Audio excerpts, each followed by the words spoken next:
run, rabbit, run, rabbit, run, run, run. Hey guys, it's me, Caroline. Hey, it's me, Celia. We're back for another yap with you guys. One thing about us, when we read a book about a 12-year-old child... 10-year-old. Yeah, I said it and I knew I was wrong. When we read a book about a 10-year-old child, we have some thoughts about them. And we don't want to bore you guys every week with all of our thoughts. We just want to get to the nitty-gritty, get through the story, tell you how we feel, how we're thinking, the laughs, the loves, the lies. And so, again, and also to buy us a little bit of time in between book series, we're doing another yapping episode. So it's just two girls yapping, two hens clucking. Two hens clucking. Shout out Nate, our newest, most loyal follower. Yeah, he's listening right now. He's on our adult kickball team, and we told him we had a podcast, and he said, oh, so just two hens clucking? And we've never been more amazed by a turn of phrase. Unfortunately, it's the funniest a man has ever been in either of our lives. So yay, Nate. Yay, Nate. But yeah, so this is like, if you listen to our episode where we covered Samantha and Kirsten, this is going to be a little bit similar. So if you just want the book episodes, don't turn this off. Try something new. But we're talking about Samantha, Kirsten, and Molly, and just going into a little bit more detail about like kind of comparing and contrasting kind of our deeper thoughts on some things that like we may have forgotten to talk about in the original episode, and just a little bit more of like a kind of a retcon on the series. So without further ado, like let's get into it. So Celia, as someone who is reading the books for the first time, now that you finished the original three, like how are you feeling? I guess I'm still like a Samantha Ryder Dyer, but I'm hoping that now that we've got the cookie cutter girls out of the way, not to be rude, but I kind of feel like that by the end, I'm hoping our next set of girls will be more interesting and more exciting. Now that they've stretched a little bit? Yeah, I'm hoping, like, I know Felicity will take us back to a historical time period. Woo woo. Woo. So I'm excited. And one that you and I both experienced in our youths. Well, Yes. the echoes of, if you will. Yeah, I grew up very close to Colonial Williamsburg, and I've been there a few times. And every time I went, I was like, this is just like Felicity. This is where she was. And most other people were asking me what I was talking about. But I knew. Little did you know. Little Yeah. did little you know. Little did little me, little know. But yeah, I'm hoping that the girls will be more fun, more exciting. I hope that their stories will grow in scale and intrigue. Are you looking for more deaths? Not even, well, of course, always. The deaths are just fun to talk about. But I feel like what I'm really looking for is, I'm looking to learn. I don't feel like Molly taught me anything. Except how to be a bad friend. Well, big time. And you know what? Middle school, high school me already learned that lesson. Okay. Celia learned that lesson. Don't you worry about that. But yeah, I feel like I'm ready for some more historical things. I'm ready for some new girls. I'm ready to learn some new cultural things with some of our later girls. So You excited for Josefina? I am excited for her. I like her outfits a lot. I think she's There's a death in hers. There is. Her mom is dead before the series starts. Oh, okay. Okay. Mama is dead. Mama. Su madre. I think she's the prettiest. So that's which of the other girls have you read? Any of them? I think I've read most of them, at least like one or two books. Like I think I really like these books, as we've talked about when I was a kid. I don't know if I've read the full series. Like I think when we were talking about Kirsten, I said I remembered at least 3 of the books. I did not remember the like Trapper Dan dying, so I don't think I was fully reading all of them. But I definitely read all of Samantha, Molly, Kit was my girl, and I think I've read at least Meet Josefina. Okay. And I think I've read like sporadically, like weirdly every other Addie book. Okay. And I think I've read all of Kaya, but I don't remember anything about it because I think like the concepts of like, because Kaya breaks the formula a little bit. Right. Because she doesn't have Christmas or a birthday within her like tribal celebration. So they have like different types of books. And somehow that broke my brain a little bit. So I don't remember all of them. Because I think because I can't put her books. I think when we start reading them, I'll probably remember them. But because I can't put it in like the pin of like I remember what Felicity learns a lesson is like. I remember what like Kit. I actually don't remember Kit Learns Lessons. That's a lie. But I know I've read it. She was like my doll, so I had her whole Yeah. series. But I've read all of the original 7 or 8, however many there are. At least one Okay. of their books. So, I don't remember who was my favorite. And I know Kit was my favorite, like de facto, because I had her doll. Yeah. But I remember liking Felicity because I like colonial era stuff. And I like didn't like Samantha as a kid because it was my sister's doll, and I felt like I shouldn't like it because it wasn't my thing. An allegiance against her. But with our first 3, she's the best. Clearly, she's the clear standout girl. I just feel like her story felt complete. Yeah. Because even with Molly, although I do think it's very cute that her dad comes home at the end, like, you don't really see that. Like, it almost would have been better to me if her dad had come back at the end of the Christmas book. And then she got to deal with, like, the changes that happened with, like, her father coming home from, like, the war. Having PTSD. Yeah, I don't know, though, you know? Having like shell shock. It almost feels like that might have been a slightly more interesting, like, her father's quieter and, like, having to learn how to reconnect with him. Maybe that should have been one of my fan fiction ideas. That might have been too much for a kid's book. I don't agree. know. Right, but, No. like, I feel like Samantha, I like her because from where she starts to where she ends, she is literally, well, physically in a different place and in a different family system. But, like, Nellie has a payoff. Like, Cornelia and Guard have a payoff. Like, her grandmother and Archie have a payoff throughout all the books. So that author, I guess, is also my favorite. I guess knowing that they're all written by different people also probably Yeah, but helps. are they all like is like I think some of them are. Let's see. Yeah, you're right. Susan Adler wrote Samantha. Valerie Tripp wrote Molly. Then who wrote Kirsten? Kirsten was written by Janet Adler. Another Adler. And as I Googled it, someone I look at a Reddit post that says, I'm rereading the books for the first time since I was a kid. So far I've finished Kirsten's 6 books. Does anyone else find it kind of funny that her house burns down and she saves the day by finding a man's corpse in his house and taking all of his belongings? Yes. Yeah. It literally was the Hail Mary of the Kirsten books. It's nutso. But I think that's gonna be one of my top 10 American Girl doll moments. It feels pretty unbeatable. Even, like, Molly and Samantha don't really have, like, a true, like, on-page shock. Like, Kirsten loses her best friend. Her best friend dies on a boat in book 1. And then she deaths in Kirsten. burns her family's house to the ground. Loses them, like, everything. And isn't it crazy that she's the most boring, too? Yes! Because almost nothing remarkable happens in those middle books. So No, Janet not Adler really. Janet Adler really said, "Let me cook." She brought out for meat and changes and just like let the rest go. She said, "Let me cook." Then she took a 4-year nap. Then she went, "Hang on, the food is done." I'm ready to come back with something crazy for you guys. I've been cooking, you guys. But I think to your point with like the Samantha, I think we were joking about it in either at the end of the Samantha books or in the last yapping episode where we're talking about how it is kind of funny that like low key throughout all the Samantha books, she is slowly like building together a family that she like a nuclear family unit. Yeah. She's and like it's, okay. It's like Guard and Corndog get married, Grandma and Admiral Bemis, then she gets siblings, and it's like she kind of just does this whole full, like, from the beginning of it to the end, it's like you finish it and you're like, oh, wow, something did happen. Like, change was made. And I guess in Kirsten, too, it does feel a little bit like they do kind of start off being like, one day we'll own a farm of our own, you know? And, like, this is temporary that we're staying with, like, our aunt and uncle on their farm. And then, like, through an incredibly crazy circumstance, they do end up having a farm of their own. And so I guess Kirsten also does have that kind of full circle moment where it's like, look at us. We've achieved the American dream of stealing from someone and making our lives better. And isn't that true to this day? One man's death cave is another man's treasure farm.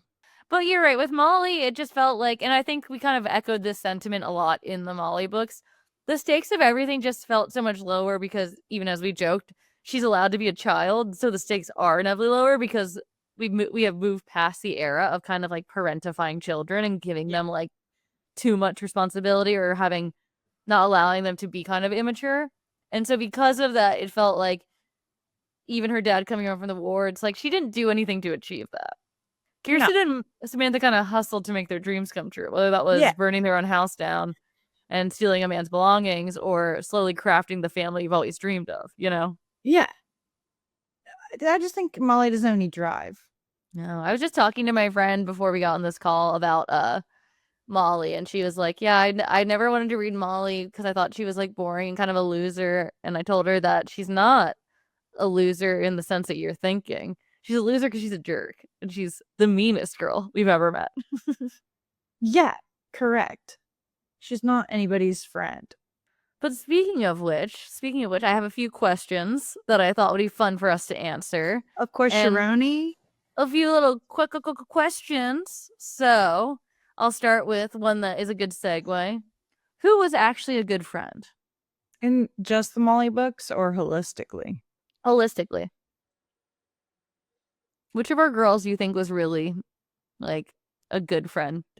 I guess I would have to say Samantha, because she is forced to like learn and grow. Like Nellie doesn't necessarily let her like get away with being ignorant. Yeah, Nellie does sass her back a lot. So I feel like on page you see Samantha learn and grow how to be a better friend, because she still has like her cattier group of friends, right? Like the other like little girls and stuff that she goes to school with and that come to her birthday party, who are also like hoity-toity little Victorian girls. But that's my fear, though. Is she a good friend because she doesn't invite Nellie to these hoity-toity girl things? I guess my problem is that at that point in time, wasn't Nellie still, like, not to defend, but Nellie was still working. Yeah. Right? At that time. But she didn't even think of her. Well, we don't know that. No, we do. We were in her head. She wasn't like, oh boy, I'm not inviting Nellie to my party on purpose. No, but she didn't even think of her. That's the thing. That's it's her yeah, it's her birthday. I don't know. I guess I'm giving this 10-year-old a lot of credit, but I do want to agree with you, but for the purposes of like discussion, I will say that I think secretly, though she has none, Kirsten is the best friend. Because when she does meet these friends, she is like, she is locked in on friendship when she can find it. That's like, fair. Her friends all make her that quilt. Yeah, who makes a quilt for someone they don't like, you know? Yeah, I wasn't thinking about that, but I think it's because her friends are such an insignificant part of her book. Oh, I know that girl Mary Stewart, who like she hates kind of. Yeah.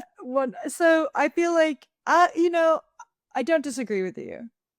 I just think Kirsten might be a slightly better friend because she's not a ringleader.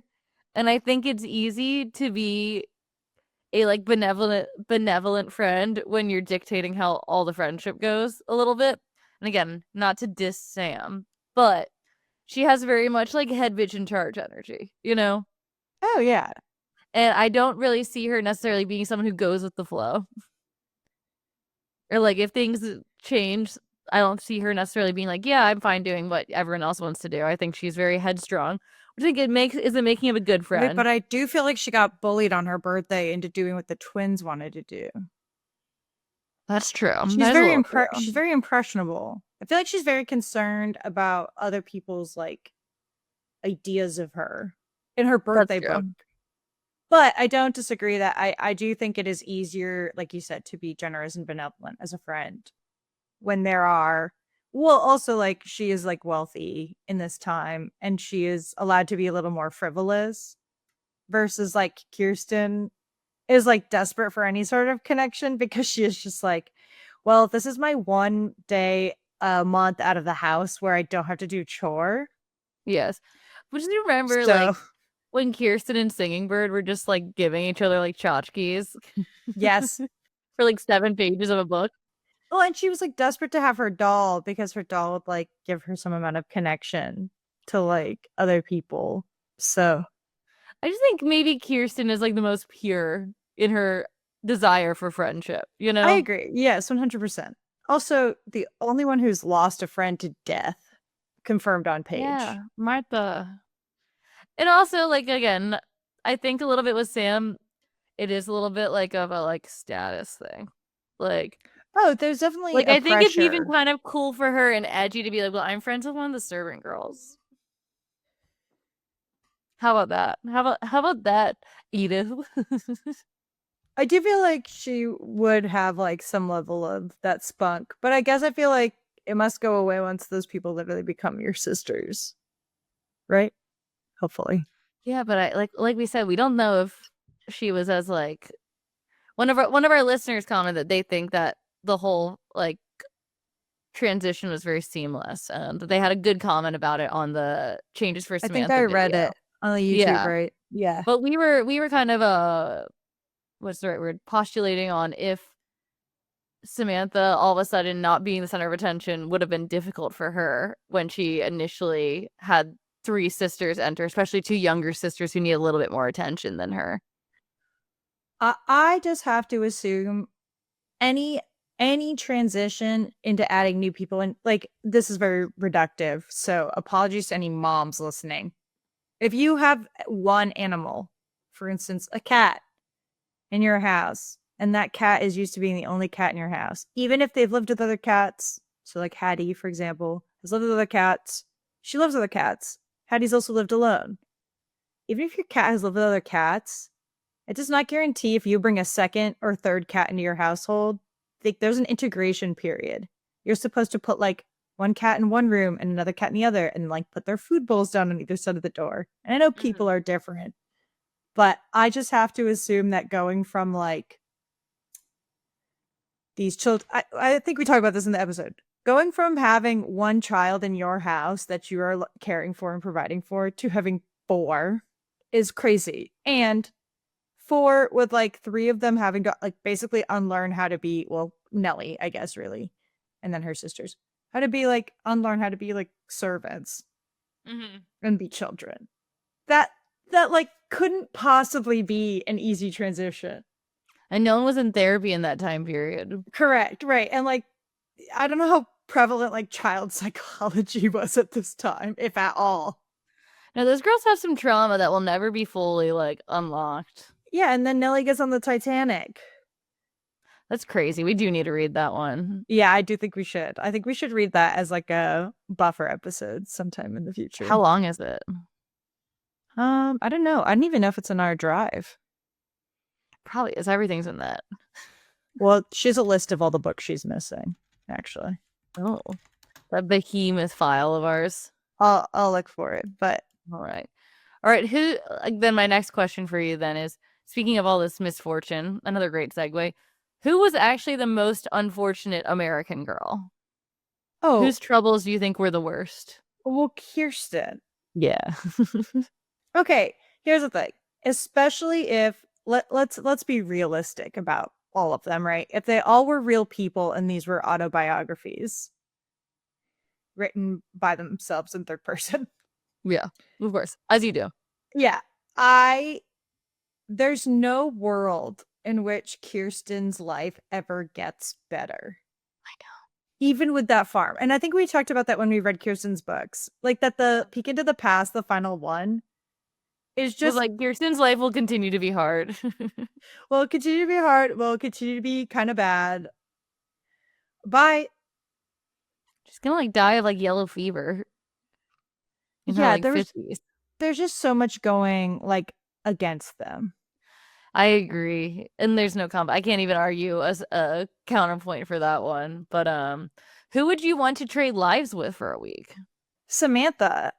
Yeah, again, I can't argue counterpoint. It's tough. It's tough because I guess I feel like Samantha is like what I wanted like when I was a little kid, because my grandmother on my dad's side was very like fabulous and very into like fashion when I was younger, and still is.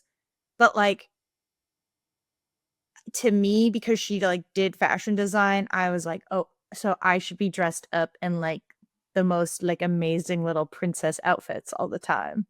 So I feel like if I had had a Samantha, if I had had the like historical dolls other than Julie, like I probably would have yearned for Samantha because all of her dolls outfits were cute. So then like if I was really a little girl dressing that way, that's so fabulous. I agree, and I also think for us especially, we were gaga over Samantha a little bit because of the whole Downton Abbey aspect of it all. And I think technically, like, she might be a few years older, but she's right around the age that, like, the main characters of Downton Abbey would have been at the time. Like, basically, I think if you, like, look at Downton Abbey, Edith's birthday... No, yeah, she's the exact same... Oh, excuse me. She's the exact same age as Edith, I think. That's pretty funny. Because I think I was, like, looking at something, and Edith's supposed to be, like, in... like 18 in the beginning of the show, and it's 1912. And then Sybil's 16, and I think Mary is 20. And so that would put Edith at 1894 for her birthday. Oh yeah, and we did the math when we were talking about the Titanic book. That Samantha would have been like 17 when it was happening. Yeah. So it is kind of like I think I enjoy it because it is a little bit... I've always loved the Edwardian era a lot. I think like dress wise, like I think it's kind of a cool transition from the Victorian era to the modern era a little bit, and like flappers and kind of the 1920s. But I think like I'm not even a big costume person, but I like love Edwardian like clothing and like the ampier waist and like the kind of straight but elegant look. And so I think it's kind of cool to see like the 1900s, like the 1900s, I guess, 1900s, if we will. And because it also does feel like you kind of skip over that a little bit, you know, like I think it's an interesting era that isn't that highlighted because between, at least for American history, between like the Victorian era, antebellum, Civil War, we kind of just did a bunch of industrial stuff, which is like fine and cool, but like that's a different lens than like the social life of the time. Yeah, and like also, and then you tap back in at World War I a little bit, and that's when you get history. So it's kind of, it feels like a sneaky historical era to kind of dive into a little bit. Well, I was going to say, I feel like people skip right to flappers, right? When they think of fashion of like the 1900s, even Downton gets there eventually. But there is like a fabulousness of like that transition period that I agree. Like the dying of that kind of like elegance era, you I was know? to say, it's very intentional fashion too, even like with grief, like where they would have mourning outfits. And then over time, your shades would get like lighter and lighter until eventually you were out of your, like, I just think that's very fabulous. I think that there should be more rituals surrounding clothing. And I understand some people would never buy back into it, but I think there's something cool about having an intentionality to the clothing that you wear. Yeah, and also it'd be cool to have like help in the house and someone to cook you all the gingerbread cookies you want all the time. Someone to dress me? Yeah, Oh my someone God. to make you clothes. Yes. To have a vision of a dress and then have it made. Like, how much purple fabric can we get in here, you know? Yeah, how many ants can I bring into this sewing room? And then, let's see, what is my other questions? All right, best supporting character. Speaking Brad. Because of... I just like his kind of freak energy. I guess if I'm being more serious, I really like Cornelia and Guard the best. They are good. I like Admiral Bemis. He brought kind of a fun energy to like one book in particular. Yeah. He came in like a pistol, like just like guns blazing. We had this character, and then he caused so much drama in the book, and then he just left. He really charmed us. He won us over. All right, so then Celia, you had a few questions. Yeah. All right. If each of the girls had to enter a toddlers and tiaras style pageant, what would each of their special talents be? Ooh. How familiar are you with a toddlers and tiaras pageant? Oh, pretty familiar. I suspected you might be. So I think Samantha's would be like, she'd give like a speech. She'd be like, she'd orate, you know? She'd do something like that, or she'd play piano, something boring like that. Yeah. But I like to think she would do a scathing speech about pageantry. Mhm. and how we could make America better without pageants, you know? Okay. Yeah. I like that. And then, again, some of this is like feels like it's cheating a little bit because they do some pageantry stuff. Like You Molly know, would I did tap think dance, yeah. you know? But like, Like, okay, like what would her theme of her dance be? That's not America. she loves America, though. I know she loves America. Could it be Save Our Troops? I guess it could be Save Our Troops. Can she do it with Emily as like a war dance? That is interesting. Like they're unifying. It's a metaphor. Like Miss Victory and Miss Victoria. No, now you're cooking. Yeah, so they'll both do it. And Yeah. Emily will be against it because she doesn't understand American pageantry, right? 100%. And Molly will be like, but I want to do this because I'm really a lot better at it than you. And I want to show people that I'm better. But Emily's got like that cute little bob. And Emily looks very cute in like the Ginger Spice-esque Union Jack flag costume. That's more age appropriate, of course. Of course. Modesty first. And they both keep Emily wants to do it more proper because she thinks the American style tap dance is too ludicrous, right?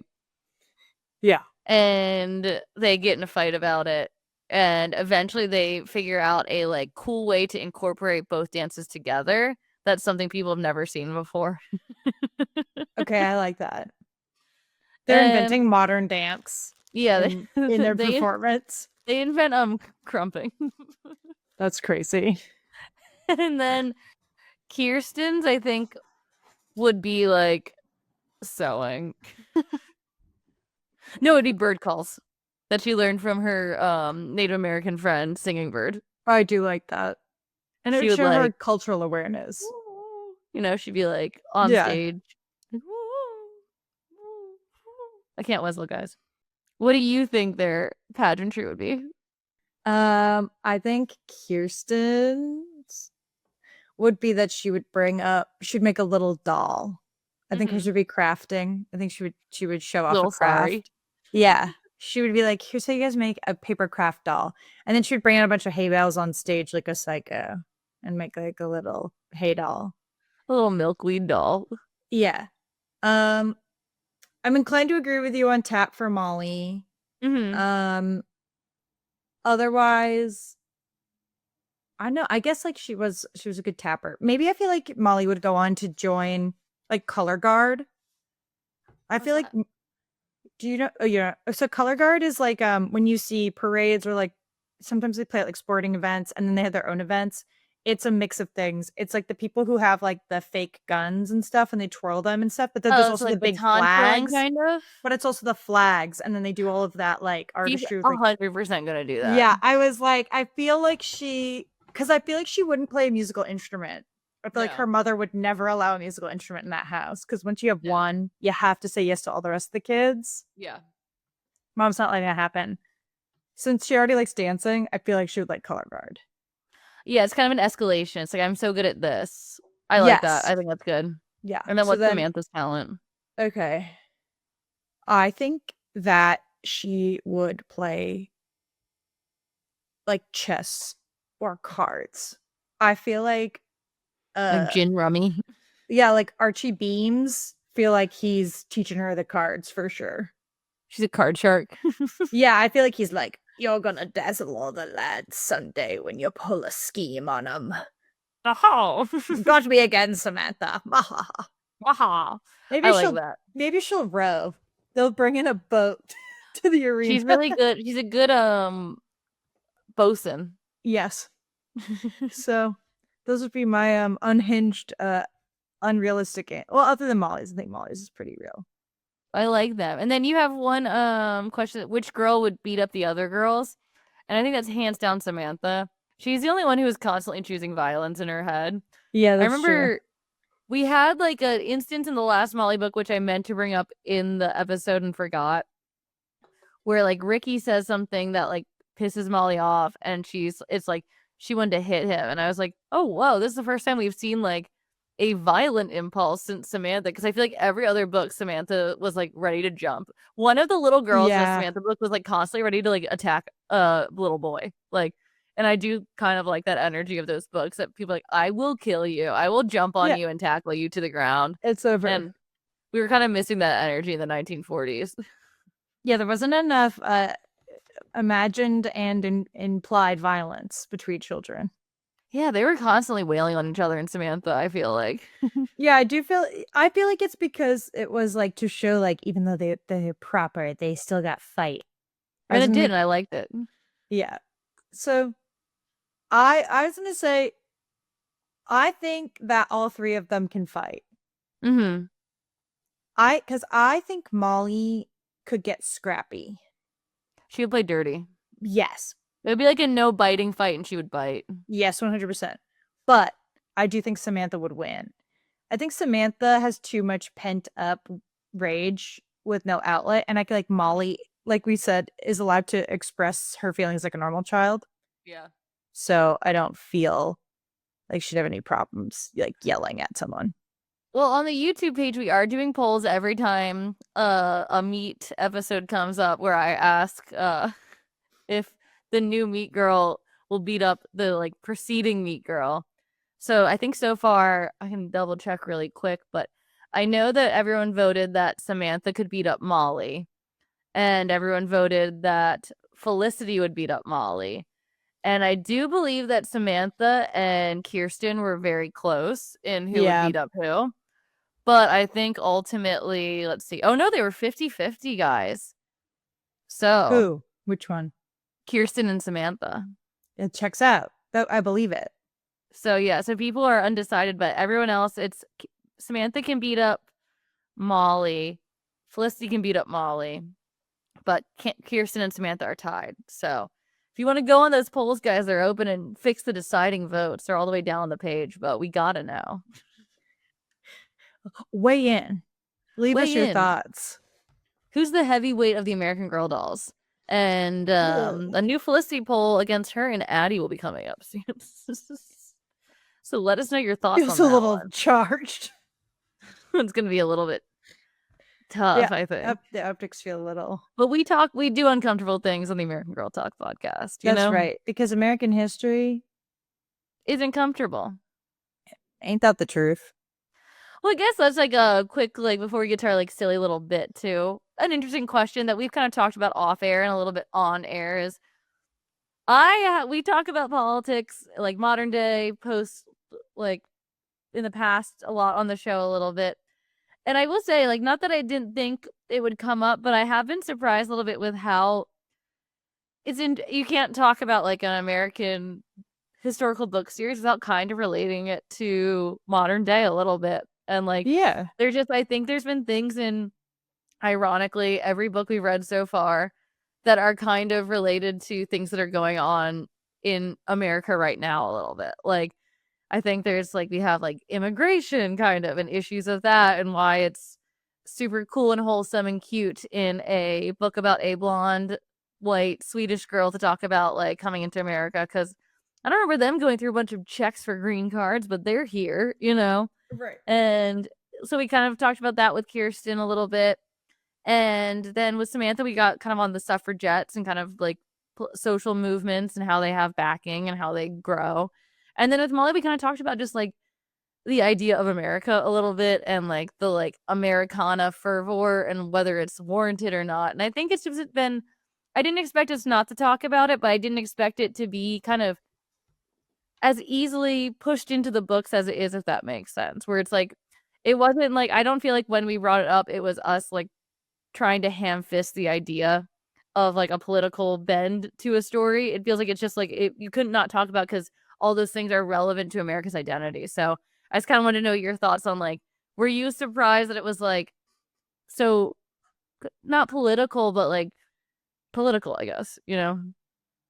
I guess I feel like we've moved more towards, again, like history's in a circle, right? We'll move towards times where we want everything to be out in the open and we want to talk about things and learn lessons and kind of learn and grow. And then we move it towards times where there are people who want to cleanse pieces of history and wipe them away because they feel like it's like a shame. And I feel like we're headed back towards that type of thing, even though looking holistically at our history is the only way we can prevent bad things from happening again and having more empathy towards our fellow humans. But I feel like the books were written at a time where I feel like we were coming out of like, because the books came out in the 80s. 80s, yeah. The first 3 came out in the late 80s, I think. So I feel like, pre 9/11. Yeah. Pre a time of like heavy nationalism. Although I think Vietnam. And post-Vietnam. So I think that they kind of came out in a time where I think we were looking as a nation for a way to speak to young girls about history. And also, like, I think you and I are very fortunate at the peak in which we grew up, because we got to grow up like as girls who got to do lots of things and had lots of freedoms, like almost like Molly. She still had some socio-political burdens on her as a woman that like we don't even really have to deal with directly if we don't want to anymore. But I feel like there was a clip I saw a long time ago, and I would have to find it, so I'm going to bastardize it a little bit, about Pleasant Rowland, who founded the company, talking about how American Girl was supposed to be about like every type of girl and that like every type of woman, and telling those types of stories. So I guess I'm more appreciative that there is as much as there is in them, because it would be a disservice to the girls' stories that you're telling, right? They should feel like real girls, and a real girl at the time would go through politically tense times, would go through losing her friends to a plague on a boat. you know, like, no, I do admire, and I think we'll get into a little bit more with a few of the next books, especially with like, again, I don't fully remember, but with like the Addie books, I don't think they don't do like, oh, but Addie's slaveholders were nice, like right. they don't do like kind of like the benevolent plantation owner. They don't shy away from like, I don't remember, but I think her brother gets like whipped in the first book. Like Sure. Addie's books, I think, are not going to be as like haha funny when we cover them, and we're not going to be insensitive, obviously, but like I think because they're actually covering like, no, this wasn't something cute that happened. And I do admire kind of throughout the books that they do kind of show like, they don't necessarily, I don't think they do the best representation of a lot of things, but I do think they don't really sugarcoat too much. Like, I think it's the right amount of sugar a little bit for the fact that it's supposed to be 9 and 10-year-olds. Like, we don't need to horrify children with like Marta was vomiting bile like in her last moments, and like her like, you don't need the details of what happened after Marta died. But I think having Marta die, like, I remember reading that as a little kid and being like, no, that's not supposed to happen. Like, she's a kid, Right. and just kind of realizing, oh, like a lot of these journeys were dangerous. A lot of these families were traveling, and like not everyone made it in the end. And I think it's like kind of, again, as we joked about, it's kind of interesting in the first book they released to have a like 9-year-old die. Yeah. Well, because I also think there's something to be said too for knowing that the safety of your main character is guaranteed. So anything bad that's happening in like their world, you get to learn through the safety of knowing like Kirsten's still going to be around in the next book, which I also think is like a key part of it, because Marta can die and you can know Kirsten is going to be okay. So then you can process the grief or that moment through Kirsten, even if her papa's like, stop crying, child. Enough. Enough. I don't want to hear it anymore. But yeah, I don't know. I think, but it also, I guess, just like on a quick reflection too, it also does feel a little bit like, we did it in, we're doing it in release order. And then like for these 3, we did it in chronological order as well, just because we couldn't decide. Oh, yeah. So we did this like historical order of release order. I don't know who was the first actual release. I do believe it actually was Kirsten. I think so. I do believe, yeah. And I guess one thing I just like wondered too is like, did they like feel like they went too hard on some things with Kirsten and soften it a little bit? Because after that, like all the kind of horrors happen adjacent to the main character a little bit. Like Nellie's family dies, and like girls in Molly's class and her teachers' families suffer in the war, but Molly doesn't, Right. And so I wonder if like, I'd be interested to see if there's any like complaints or backlash of like with Kirsten, especially Meet Kirsten or changes for Kirsten that was like, oh, that's too scary for my kid, you know? I don't know, but I just was kind of thinking if she's the first one and we're joking that like she had true horrors happen in hers, and then it does get a And little everybody bit else like is like, la la la. yeah, and to be fair, as you said, everyone else is in a slightly easier time period too. But I guess we'll have to see with Felicity and Addie who are back in time again a little bit around the same time and even earlier, if it feels a little bit more like less cushy, you know? Yeah, I am like I said, I'm excited to go back into the past again. Peek back into the past. Well, yeah, again, like I said, I love to learn a thing. Although I feel like maybe Felicity won't teach me that much that I don't already know from my Strawberry Bank days. But I'm excited to see excited. Biggie and I. Yeah, I keep hearing this man's name. Or is it the horse? It's a man. No, it's a man. It's like the old town like hermit, basically. Him He's like and their assistant boy. yeah, I hearing think you're about. gonna, as I said, I think you're really gonna enjoy that. Which is another perfect segue into guys. Celia has come up with a few fan fiction options for us based off the American Girl doll books we've read so far. I'm gonna let her take the lead on explaining the stories and the like settings for us. So without further ado, here's Okay. Celia. I just have 2 for you guys this time, and neither of them are romantic. Ugh. Gasp. I wasn't romantically inspired by Molly. Molly's books. Okay, but these are both Molly related. I felt it was only fair. Yes. The first one is called Bread and Best Friends. The main character ship is Allison x Linda, but the tag is platonic. Though I imagine that this is a multi-chapter fic where they like starts at the end after Linda goes and gives like the ice cream to them. Mm-hmm. Okay. And then Allison like sees her after camp and is like, how's your summer? And then like Linda tells her what was good. The next tag is friendship. And then the final tag is accepting the passage of time and its role in the inevitable deterioration of some of your friendships. That's good. So I think we agree on that Allison and Linda are gonna be middle school friends. For sure. And I think this fic follows them from middle school to high school to college. They go to University of Illinois and are like little sorority girls and they're lettermans of their boyfriends. Yes, big time. And they're definitely each other's maid of honor. I like that. That's a good end for both of the maybe most wrong characters in that book series. Yeah, kind of needlessly so.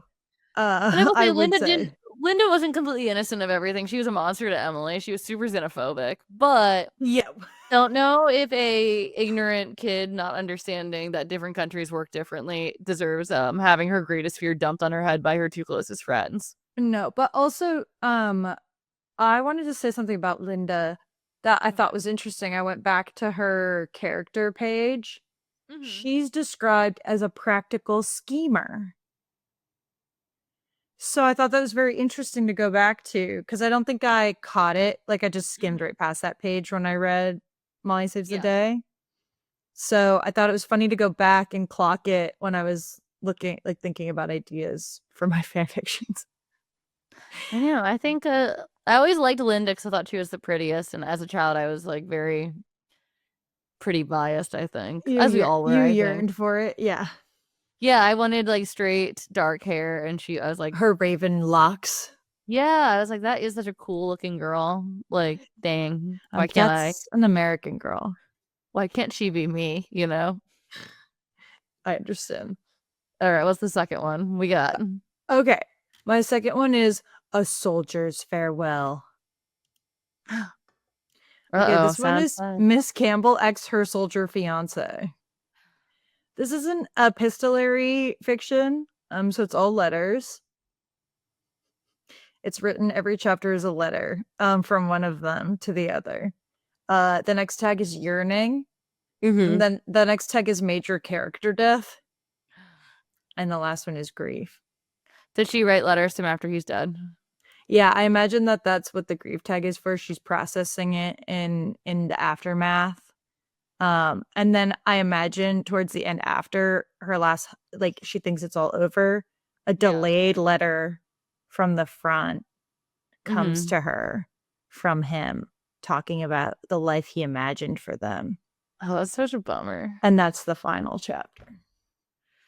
It's like, not to like end on like a downer note, but I feel like this is a safe space to share. But my grandmother died in January or in February, and I like found out on like a Thursday. My mom called me and told me, and I was like, oh, that's like in shock a little bit, like sad.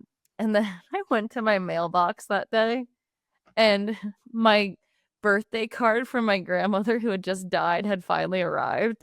Yeah. And it was like, it had like a very sweet note on it. And I was like, this is maybe the most insane thing that's ever happened to me, that I like received this on this day of all days, because it was even so weird. Like a day before that, I had been thinking, oh, I hadn't received a like birthday letter from her yet. How funny, because she's always super into like on top of it. Yeah, and like you had to be on top of her birthday too. Like if you missed grandma's birthday, there was health to pay.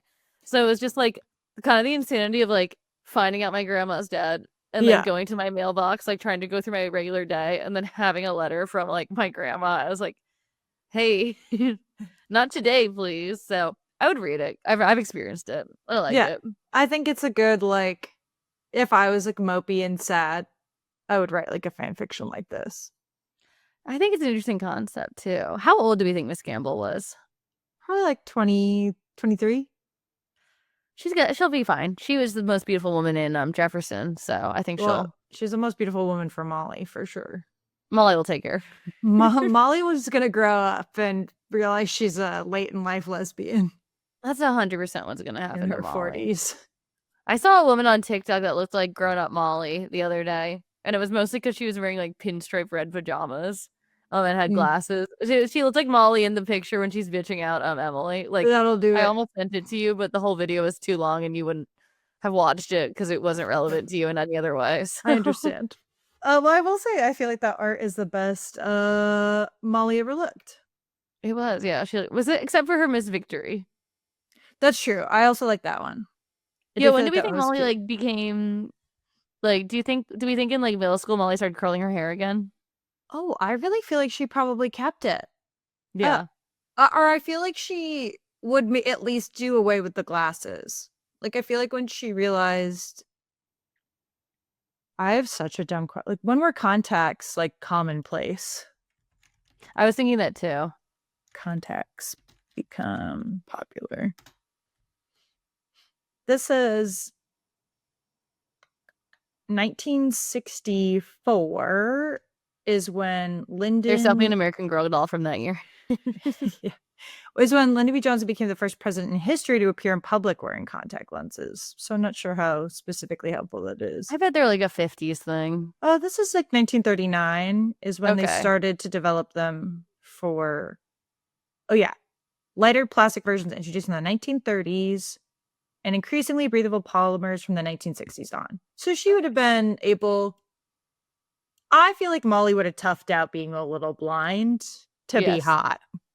Was also thinking Molly is like unfortunately just like 1 decade late for being the aesthetic a little bit. Like if she was a teenager in the 1960s and she took away her bangs and she's had that like straight long hair, like I feel like that's the vibe, you know? She can do it in her 30s, and as a woman in her 30s, you can still do fun trends, but I was just thinking, like, when we were talking about this, I was like, oh, if she got this, I'm trying to like glam up Molly with what she's got, you know? Yeah, I think that's realistic. Her mom's how would you make over Molly? You're the makeover queen, I feel like. I feel like she'd look cute with like slightly shorter hair. And then honestly, I mean, and I'm not just saying it because it's what I have, but I do think like a curtain type bang would look cute. She's got to grow out the harsh bang, and I had to learn that lesson. Although I'm always one really big crash out away from getting forehead bangs again. So I cannot have bangs because of my hair with the curls. I say, can't imagine maintaining a bang with. I think I'd have to straighten them every day, which would just be like. And that's honestly, it's my issue. Even like without like a textured hair issue, you have to style bangs. Anybody who. Even these, like, if I don't dry them right, one will like pop up like goofy style all day. Like the other day I wore my hair to work and I noticed that it was like one bang was like cockeyed. So I went to the bathroom and like braided my hair because I was like, no, I'm not gonna look fucking stupid like this all day. Yeah, but you're a lot better at the like fixing things than I am. If I look bad, it's just the way it's gonna look for the day. Like I don't know what to do with my, as you guys kind of seen in the podcast. I like Celia looks a lot more glamorous than me in most episodes. Truly. There's something wrong with my makeup in the last one we like recorded, and I was like, I think it was too dark on my eyes, and I just editing it, I wanted to kill myself. Okay, also though, I do feel like our cameras were like slightly different. I don't know, something about it. Maybe I'm just thrown off because the angle is different. I know. I think I can't sit there when we record again because I think the angle's a little weirder for me. Because guys, I changed the entire recording studio before we came in. It's a weird angle on both of us. I think it was throwing me off when I was editing it because I was like, it's not quite head on me, but it wasn't quite like to the side. So my head is like moving and I'm like, oh my God, so stop. I know. I think we'll record one Felicity episode and like tinker with the settings because my friend wants to be on Felicity Learns a Lesson. So if you guys know any like American Girl influencers who want to be on a podcast that 30 of you listen to, like hit us up. We'll podcast. We think it'd be fun. We've been trying to have like friends and stuff come on to just yap with us because the reason we kind of started this podcast was because we were always talking to people at like bars and stuff about the American Girl doll books, like the Dear America books. And everyone had so much to say about them because it was like we all read those books before we could have like online discourse about them. So it's kind of why we're doing this is because we just kind of want to have fun talking about things that we never got to really talk about when we were like little kids. So but at least that's why I'm doing it. I think it's a good like fun outlet and people think it's interesting. So it's work worth doing. That's why we love you guys. We love everyone who's listening so far, and like I mean that like heartfelt. It's not a big podcast, obviously. Like it's like 30 like strong listeners and like 70 like secret listeners. But it's more than I honestly expected already. Like that we have because none of our friends are really listening, so it's actually just like actual people who found us, which is kind of cool. So yeah, I just wanted to say like that after we finished the original 3, I wanted to say a little bit of a like thank you to everyone who's listening and like. We always joke at the end to share it with people, but like if you do have someone who you think would have fun listening to it, definitely share it. And like rate us, subscribe. We'll be starting Felicity next week, and that'll be fun. Like I said in the last episode, Celia takes over, so Celia will be leading the book discussion, and I will just be a participant. And along for the ride. Yeah, and it's kind of fun to switch off who's leading the episodes each one. So I'm excited to listen and revisit Felicity. So I'm excited for her. Horse girls unite. I know. Horse girls, this is your time to shine. Rise up. Felicity and Kai are for our horse girls. Horse girl to dinosaur girl pipeline. I love. Oh my God, that's so cute. I have for no reason. That's so cute. I know, I love him. I don't know why I love him. He's just here with me. But guys, we'll talk to you soon. Thank you for listening and have a good day. Bye-bye. Bye. Run, run, run. Bang, bang, bang, bang goes the farmer's gun.